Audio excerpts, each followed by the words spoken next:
Hello, listener, and welcome back to another episode of EV Unbounded. I am your loving host, Evie Jane, and this is my podcast about showcasing individuals who are breaking down the barrier. And today's guest is an award-winning director, writer, filmmaker, and according to her Instagram, I took a look. I kind of stalked her a little bit, an ice skater. So I need to talk to you about that, about the ice skating part. I know Jojo Lee, Jojo and I was talking earlier before we air. I'm just really admire her work. And one of the things I was talking about her show, the partner track. I don't watch TV normally, but I really can relate partner track because I was telling her like 20 years ago when I was in law school, the show that really inspired me being in law school and me and my other girlfriend bonded was we would watch Ellie Mobile and talk about it. And then we would hang up the phone. There was no FaceTime yet. So literally we would just call 20 years, more than 20 years later. Now we have somebody, an Asian woman who's played strong, sexy, and everything as a main character. I see the progress. I'm so proud of it. But I feel like we have to go faster and not taking this long. So thank you, Georgia, to make film and TV show that really inspire us and inspire other women. So thank you. Anyway, so I'm so excited for you. And I know it's not just on the part of the track. There's also many other film that you did. My assistant, I was telling you earlier, was super excited when they found out I was going to interview you because the show was the 100. How did you even start like filming or writing, getting into entertainment business, especially as an Asian American, as a woman? I feel like most our parents are, I think your parents also immigrant like my parents from Taiwan. That's another thing we bonded. They always assume you're going to be a doctor, lawyer, engineer. So how did that come about? And how was your parent being supportive with you? Yeah, no, thank you, Evie. Yeah, my parents both had grown up in Taiwan and came here for graduate school, met here in the States.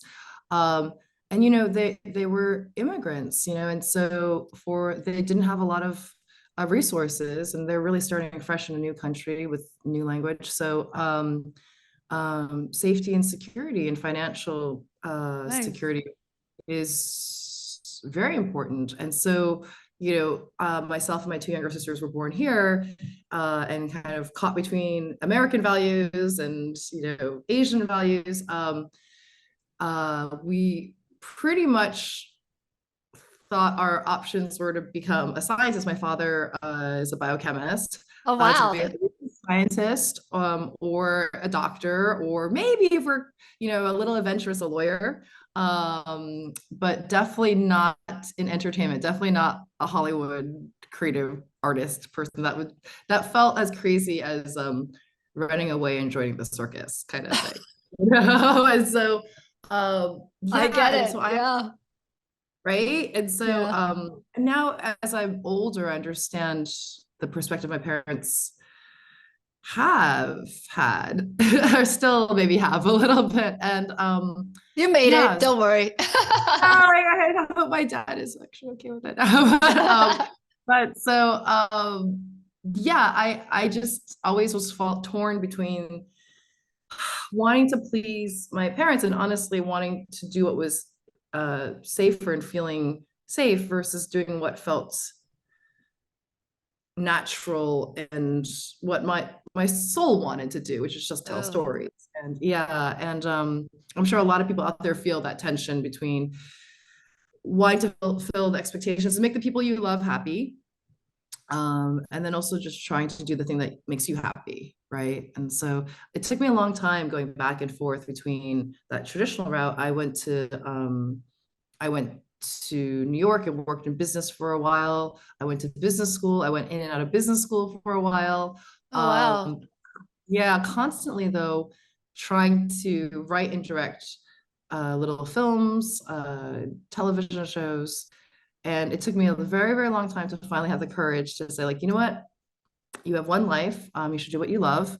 And if I don't try it, if I don't really give it my all, I will never know. And so I moved out to LA and I started writing on some TV shows, on The Expanse, on The 100, and discovered I absolutely loved it. And then got lucky enough to have the opportunity to make partner track. So yeah, it's I think it's something many immigrant kids go through, which is it's the culture clash, it's a generational clash of values, and I understand now why my parents were worried, because given where they came from, Hollywood is a crazy place, and you want your kids just to be safe and secure. So yeah, I'm happy it worked out, but it was definitely for this main character, it was definitely an emotional journey that went up and down for many acts, many seasons, until I finally like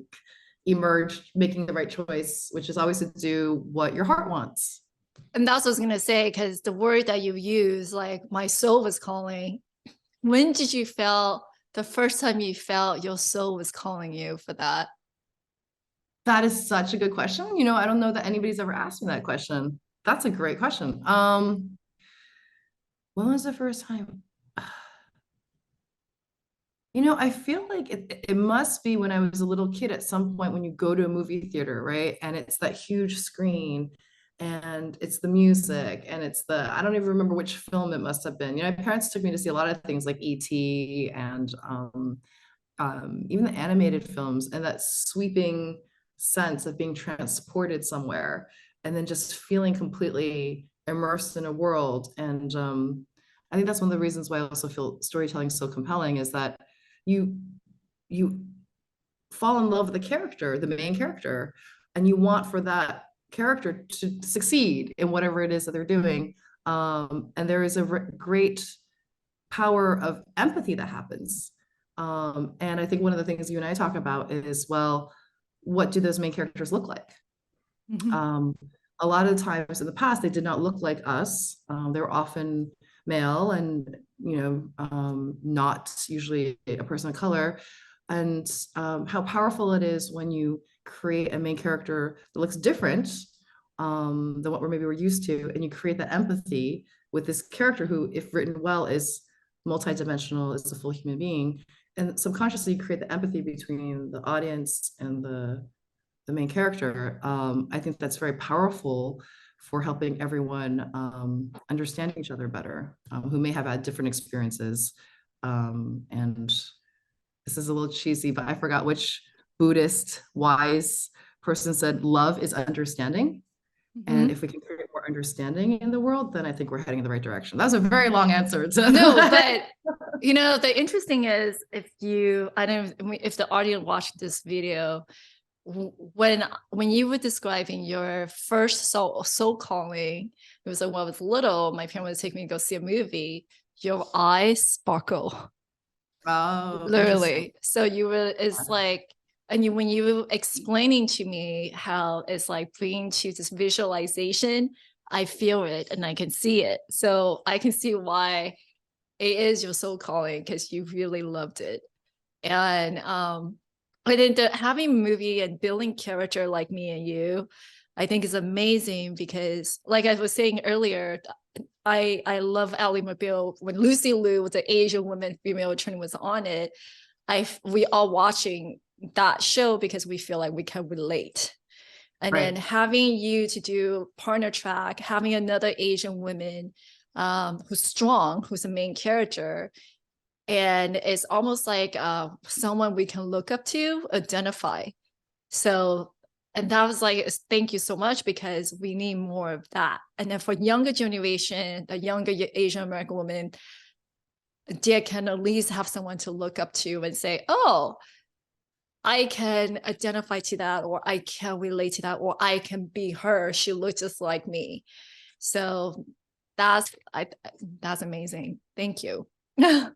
Oh, thank you for saying that, and thank you for. I have to say that like making partner track has been a really profound experience for me, because really it was. I would say we approached it as another TV show that we're making, and then to hear from the fans and the audiences that there is a deeper response to it, a deeper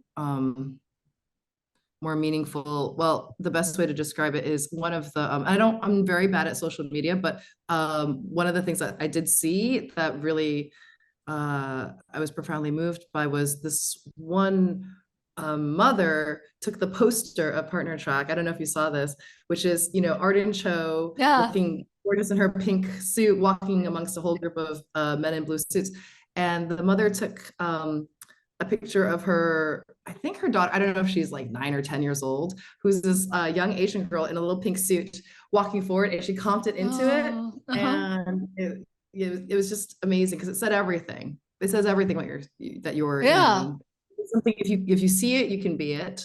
That it Yes. can, that young girls can see that it's possible, right? And if it's can inspire them, it's something aspirational they can aspire to. Uh, that's was one of the most powerful things about the screen, right? Because it's combined with music and editing and storyline. So we're subtly communicating what we think is important to pay attention to, what we think we should value in society, right? And so, yeah, when I saw that Instagram It really, yeah. girl, was like, yeah, yeah, my heart just bloomed, and I was like, oh, it was all worth it. It was all worth it. Yeah, So, it is. And then you are doing great work. I mean, like, I know you took the book from the artist Helen, I forgot what her last name, Helen Wan. Helen Wan, Helen Helen Wan, Wan. yeah. Mhm. How what make you decide to choose that book? And then yeah, what make you like there's many other Asian American writer or any great writer. What made you decide to choose her book? Yeah, no, it's a great question because there are a lot of wonderful books out there, right? Yeah. And then the question is, what Netflix had optioned it. So what made Netflix pick it, Mhm. and B, put it together with me. There was a wonderful executive named Penelope Oseon, who happens to be an Asian American woman at Netflix. And she found the book and she optioned it, and she was really championing it. And when they were looking for a writer, and when I read it, I actually was listening to it. So I listened to a lot of podcasts and audibles because in Yeah. LA there's so much driving. Yep, I do the That's how same. Yep. it's like the best way to consume books these days. Um, so I was listening to it, and have you read the book? I don't know if you've read the book No, or. I just watch your show. Okay, yeah. No, we follow the book But like then most of the. okay, so you do follow the book most of it because I was that was my next question. It was like, is it pretty much followed by the book or is it different? Because I haven't read the book. I enjoy the show, so yeah. Yeah. Excuse me, I'm getting over a cold. You look wonderful. Don't worry. Oh my God, you're so sweet. It's makeup. But so in the book, there's a flashback scene which did not make it into the show, but the Mhm. flashback scene I was very moved by. It's when Ingrid goes to New York City for the first time. I want to say like 10 or 11. Her parents take her to Manhattan, and she goes and has the perfect day in New York. FAO Schwartz, they go everywhere, Fifth Avenue, Rockefeller Center. And then the evening, they go to visit her father. I think it was her father's professor, who happens to be lives on Fifth Avenue in this fancy building. And when Ingrid's father and mother show up at the front door, the doorman stops them, thinks the father is a Chinese delivery person, and a racist incident happens. And it's Ingrid's first time watching this happen, experiencing racism towards her father, and it makes her feel tremendously shocked, angry, confused, just all these feelings. And when I read it, I had to pull over because I started crying. Yeah. Um, yeah, because um, it's not exactly the experience that I've been through, but I think all of us have, had similar experiences. And so I also at that moment fully understood who Ingrid was and why she was so ambitious in her adult life. Because in my head, what happened was she felt so she doesn't understand consciously what's going on. She just understands that there's this ugliness in the world. And somehow, if she achieves all the status symbols that the world seems to have, that maybe she can protect herself and maybe she can protect her family from this kind of ugliness. You know And what?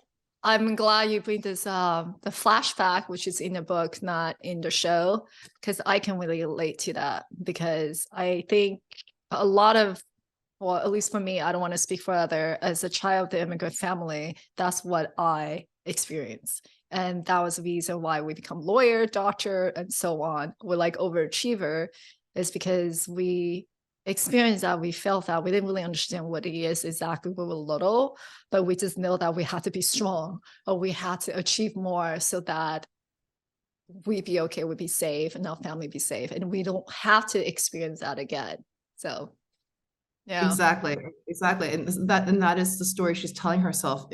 And I'm sorry you went through that. It's I think the reason why that I really wanted to put the flashback in the show. We just didn't quite have the right time to do it properly. But that's my one thing I would change if I went back and did it again, is to have the time to properly shoot it, and so that we could put it in the show, because I think it helps people understand her at a deeper level, because she's so ambitious, right? And she does Right. some things that are extremely questionable, but why? And deep down, I think it's this these wounds that we carry, from a very, very young age.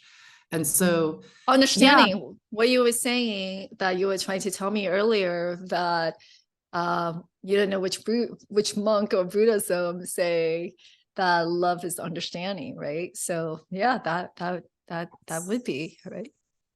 yes, exactly, exactly. It helps us it helps us understand our main character a little more. It helps us love her a little bit more. Yeah. Oh my God, let me turn off my notifications. I'm so sorry. I am not a tech genius. Okay. But Yeah, yeah, but that's exactly right. The more we can do to help people understand where the main character or characters coming from, but the main characters when we have the most time to service, I think the more we can understand how and why this person thinks the way they do and do the things that they do, right? And that's more. There is this whole idea that we should portray marginalized characters perfectly, and I have issue with that, because which one of us is perfect, right? I And know that's so, what I was gonna say. When you said that, I was yeah, like, we human, and yeah. then imperfection is actually profession, right? So Yes, exactly. It is what makes us human. That is why we watch. That's why we're drawn to stories. We want to learn how to deal with our very humanness, right? And so Ingrid makes a lot of uh, the wrong choices. But what's important is to understand, why does she make these wrong choices, and what does she learn from them, right? And right. so yeah. So when you ask what was this, why did I choose this book? It's because of that scene in the book. Um, that I was really moved by, and I understood the character. And when I understand a character, they're like, okay, I could tell the story. Yeah. Well, what would be the next book, the script you would do? What would be the next project you would do? Well, so it's exciting. I'm not allowed to Oh, say okay. exactly. I can tell you about it a little, but I can't tell you what it is. But I'm Okay. extremely excited about it. It does also happen, I think I can say this much, to have an Asian American female main character. Oh, that's awesome. Um, I'm fine with So that I'm super that. excited about. Yeah. And her main character journey, her emotional journey, is also something I deeply relate to. But I'm adapting a property which hopefully we can announce soon. Yeah, that is very exciting. I'm adapting it for Netflix as well. So yeah, That's very different good. worlds than Partner Track. But I would say the same exact ideas that we're talking about, right? Which is, we always said on Partner Track, the season one theme was that Ingrid must learn real power comes from being true to yourself. And I think Because that's some lesson is actually a hard lesson for a lot of us, right? Because yeah, it I think it take a lot of courage to be facing your own truth, And also well, by the way, for you to choose to go what you wanted to do as your soul calling, that's bravery, by the way. Just want to let you know. Because for Thank you. you to do that, to take that step, like you said, you were going back and forth the family expectation and what your soul calling is. Yeah. So No, thank you. Well, that's exactly, it takes, some of us don't move quite as fast as in television. So some of us, it takes like a very long time to get kind of what I would say facing true north. But with Ingrid, what we did was we start her facing south in every direction, right? In terms of, she just wants to please Marty Adler. She mhm. just wants to please the man. She kind of is choosing between men who are good for her, bad for her, when the obvious right man is right there. And, you know, she's just, so she's kind of all turned around. And what we're trying to do, and if we had more seasons, was really try and get her to slowly learn how to face north and just to be true to herself. So Yeah. yeah, those Well, kind of stories that really excite me. so I feel like that's oh, I know you can't tell me your next project, but based on what you the stuff that you can describe, at least it give me the sense of idea that you like story, you like people, you like um the complexity of one person can have. Yeah. So you can have the audience to understand the character and to fall in love with her or to understand her. Yeah, that's Yeah. beautiful. Yeah. Well, Yeah. so can you at least tell us when this next project gonna come out so we can have some kind of looking forward to expectation, like be happy to see this? I hope I can announce stuff soon. So Evie, hopefully, if I have something else, we could do another podcast and I could talk all about that project. I'm under an NDA. I'm actually not allowed to talk Oh, about it. no problem, But, no problem. but hopefully, if there's exciting news, then I'll reach out and we Yeah, can do a whole session on that one because it's tremendously exciting. Yeah, it is all I'm looking about forward to it. I'm excited for woman you. finding, finding her finding and embracing her true self and her inner power, and therefore being able to really be herself and help others. Yeah. So my podcast is always wanted to inspire other women or maybe some audience that hear our podcast and have the same dilemmas you going to choosing the path. Like I always ask my guests, like, what would be the advice you would give to the younger self of you? Imagine when you back in when you were a little girl, as your parent taking you to see the movie, and you felt that soul calling, you wanted to do this as your career. Um, Mm. what would you advise that little girl? Oh, that's such a great question. It's such a beautiful question because I almost imagining, I think very visually, I'm imagining Ingrid, the Arden Cho character, talking to that little girl who's in the pink suit, and what would she tell her? Um, I would say trust yourself, trust your voice. Yeah. Oh, Yeah, because it took me a long time. I'm still in the process of it, right? Just trusting your instincts and trusting yourself and your voice, and yeah, not being so swayed by all the other voices that are around you. your Yeah. voice is telling me the right thing so far. Thank you. I mean, this is awesome. You're doing a movie. I mean, you're doing the TV show that inspired many. So thank you. No, Okay. no, it's Well, been really lovely to know people have watched it and responded to it. So that's been the great reward of doing it. yeah, like I said, is like NAPABA, right? The National Asian American Bar Association. We, especially all the female Asian American lawyer, we totally love your show because we can identify that we're talking about it. And like I said, to find somebody, to see somebody on TV that you can relate to, identify, it's good. It's like role model, right? Because like our parents as an immigrant, they're working so hard just to make a living and to make sure we have the best education, but they don't really have somebody or example for us to look up to. And then when we Yeah, look up to somebody, mostly it's not doesn't look like us. So yeah. exactly. Exactly. It's a total digression, but you know that I love figure skating. Nathan Chen, who won the Olympics, Oh, is yes. See? yes, right. There's not been a lot of, male representation, certainly Asian American male representation. My two little nephews, who were 5 and 7 when we were watching the Olympics, in New York, they watched Nathan Chen, and you could just see what you said. Their eyes like lit up, Yeah. Yeah. and they saw, and I don't even know if in their, in their deep subconscious, it's like, oh, there's a guy who looks like me. And I was watching, I almost wanted to cry because like you could see they're just like watching on the big screen, on the television screen, this guy that looks like them, getting all this love and support and just, being celebrated. And I realized how powerful that is, as a little child to see that on the screen. It's Exactly. tremendously powerful. Yeah. Yeah. Yeah. I mean, I follow Nathan Chen and I don't Oh my God, we skate. all should follow Nathan Chen. He's Yeah, amazing. I don't even skate. Wait, so do you skate? Because I saw on your Instagram. So are you like professional skating or this is your hobby? I saw that and I was like, oh, interesting. I'm a professional writer. I am a complete hobbyist skater. Yes. But at least Total you know hobby. how to ice skate. Because at least you know how to ice skate. You know how Yeah, to yeah, I ice do skate. love ice skating. I love ice skating. I did it as a child. My two sisters and I grew up skating. We competed, but not at the level, Wow. like very, very early on competing. And then once I went to college, I stopped. So I've rediscovered it as an adult, just Uh-huh. right before the pandemic. And I love it. It's so fun. It's like my second love. But yeah, it's great. It's a great form of expression.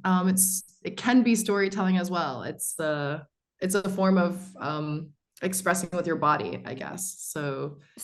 So if I had to say you had to pick a second career, would you say ice skating then? It's funny. I'm not remotely even 1% good enough to pick ice skating. I would That love doesn't to. matter. Yeah. I love it. I truly will do it probably until I die. I just love it so much. But uh, I another career. Weirdly enough, I love writing and directing. I might choose editing actually. Oh, Yeah, within the Hollywood space, within the storytelling space, I love editing. I think if I did it again, I might choose. It's so related to writing in a way. So because you're putting together the story, yeah, I you're think you might telling. doing that. I think you're gonna do that, not as you're probably gonna do that soon. I don't even think that's what if was your second job you would pick. I think you would do that soon. I actually see you That's so doing funny. that. Yeah, it was Yeah. very related to directing and show running. But yeah, Yeah. no, Olympic figure skater, I think, a dream. Yes, a second life. Yeah, I wish It would be a one secret can dream. talent. Yeah, Yeah, your secret exactly. talent. If you just say what's your secret talent, you can say ice skating. That's something that Ice people would skating. be surprised by. Yeah. But anyway, well, thank you. Thank you. I know you're trying to recover from Cove, and thank you for being on the podcast with me today. And Hello. Hi there, Chi. sorry, my son just popped out. Okay. Oh, hello. Hi. He wanted to be helpful. He wanted to help. Anyway, Oh my gosh, he's supporting you. That is so awesome. yes. Thank you. He's 8. Oh, Yeah, so oh. he just want to help out. But thank you for being on our show today. And I would love to have you back when you can announce your next project, because just to let you know, you have a bunch of followers and there's a lot of us for sure supporting you. And thank you for doing this for us. So Thank you. Thank you so much, Evie. And yeah, definitely we'll keep in touch and hopefully have fun news to share soon. But thank you. Thank you so much for all your bye. support. All right. Thank Bye, guys. you. Bye. Bye.